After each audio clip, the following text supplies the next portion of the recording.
All aboard!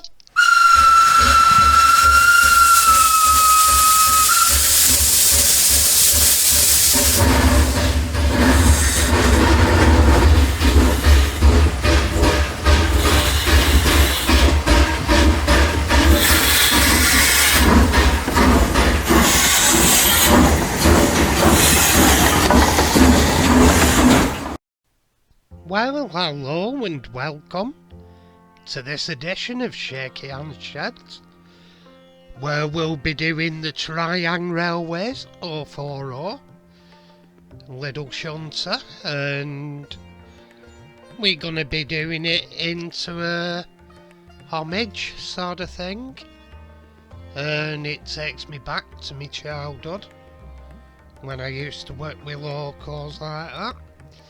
Anyway, this is being done as part of the Diecast and Modelers community. You'll find them on Facebook and on YouTube.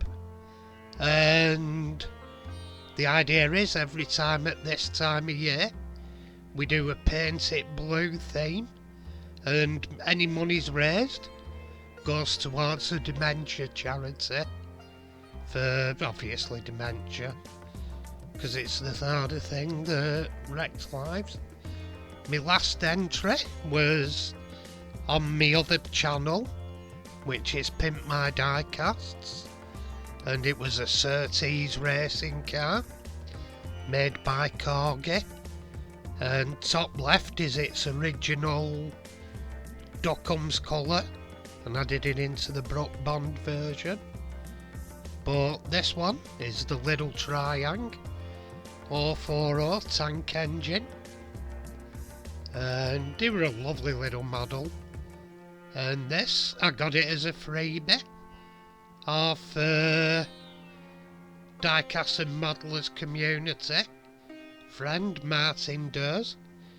He gave me a load of stuff to give to a lad with autism, and this loco was in it and I wanted it to do up. So the little lad gained a new locomotive off me that he wouldn't have to service and mess about with. Not the thing you want for a lad with autism, to mess about with stuff like that. You'll want to get on and play with it. Anyway, at this point, we're stripping down and having a look at stuff I've to do on it.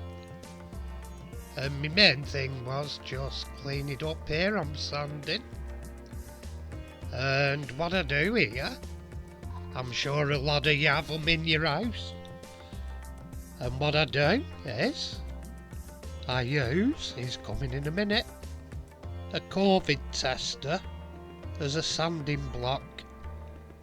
I put the sandpaper around it and it gives a flat block to sand, a small and convenient. What's a treat? On these tank engines they had raised markers for putting the stickers on and bits and bobs, and here there's a seam line on the boiler, which as far as I'm aware they don't have on the real thing. So I'm taking the seam line off, just knocking it down on the chimney there, and knocking it down across the boiler, and at this point I'm doing some polishing,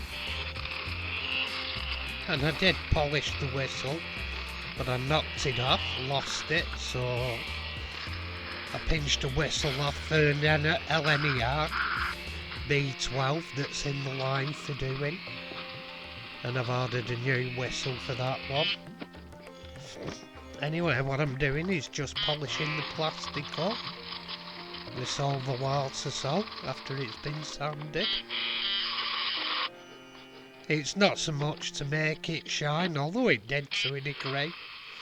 It was more to make it smooth for painting, which wasn't a great advantage. Anyway, the logo I'm trying to recreate, it's a National Coal Board ex-colliery loco, and it was #1 loco on the East Lancashire Railway, which is my local preservation society.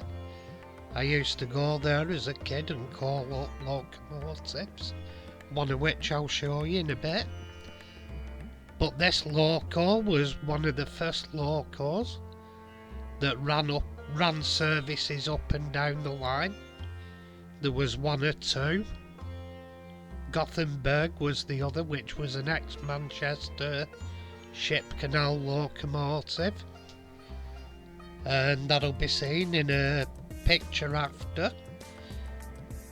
This one's Gothenburg, the green one, and as a kid I had many an happy weekend filling the coal bunker up with coal, because they used to do brake van rides once a month, I think, and the other weekends were spent preparing the locomotive. And I used to get a bucket, fill it with coal and fill the bunker up. I used to polish the brass and wipe down the paintwork with oily rag and just make it presentable. I used to go home absolutely filthy, to my dad's joy and delight. Anyway, at this point, we're spraying primer on, and it's going on rather quick, and at this point what I'm doing here is cutting down lamp brackets. I wanted some lamp brackets on the front. I've put 3 on, but here it's such brass set I have. I've had them for a while, so I thought might as well use a few of them. I forget which one I've put it on.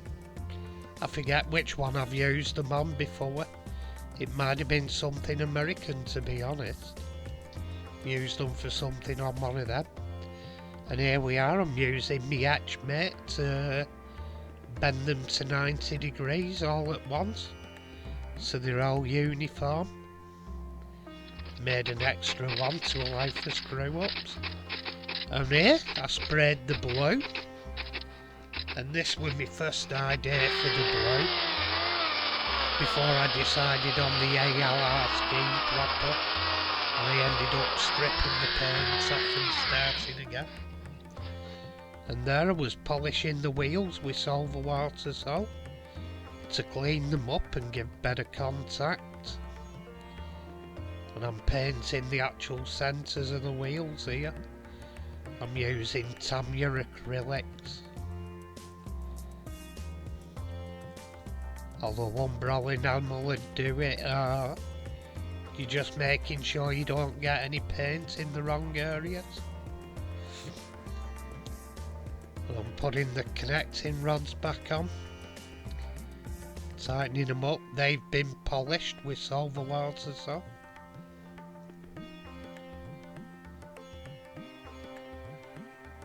And looking better. Decently cleaned up, tightened them on. And here's where it actually went wrong, that I did think of doing it as Thomas, and I sprayed the black on. And it reacted with the paint underneath and crazed and cracked, so that was that. Game over. I decided to strip the paint off, and the paint was a bitch to strip. I didn't have enough stripping stuff, so anyway, it ended up dark Tamiya blue. I painted it the same colour as I'd done the wheels already, and at this point I'm putting decals on.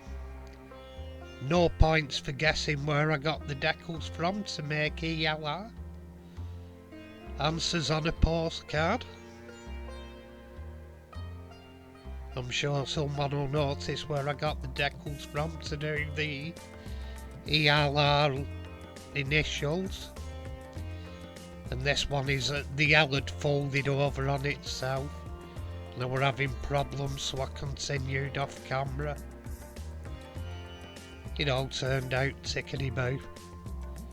And at this point, I'm putting some PVA glue on for the coal to go in. I forget whose coal it is now. It was one of the Scenics manufacturers' ones, although you can get a lump of coal if you so desire and smash it to bits with an hammer till you get small enough pieces. The choice is yours, I suppose. And there we go, that with the coal in. And there we go, looking good. And I put a little bit more on top so I can drop a little bit more on top and have it sort of piled. And you'll notice some glue's got onto it, onto the paint. It's something I didn't overly panic about because PVA dries clear anyway. And at this point I'm feeding through the pickups wires, the pickup plate, and putting it back on. Ready to be screwed together.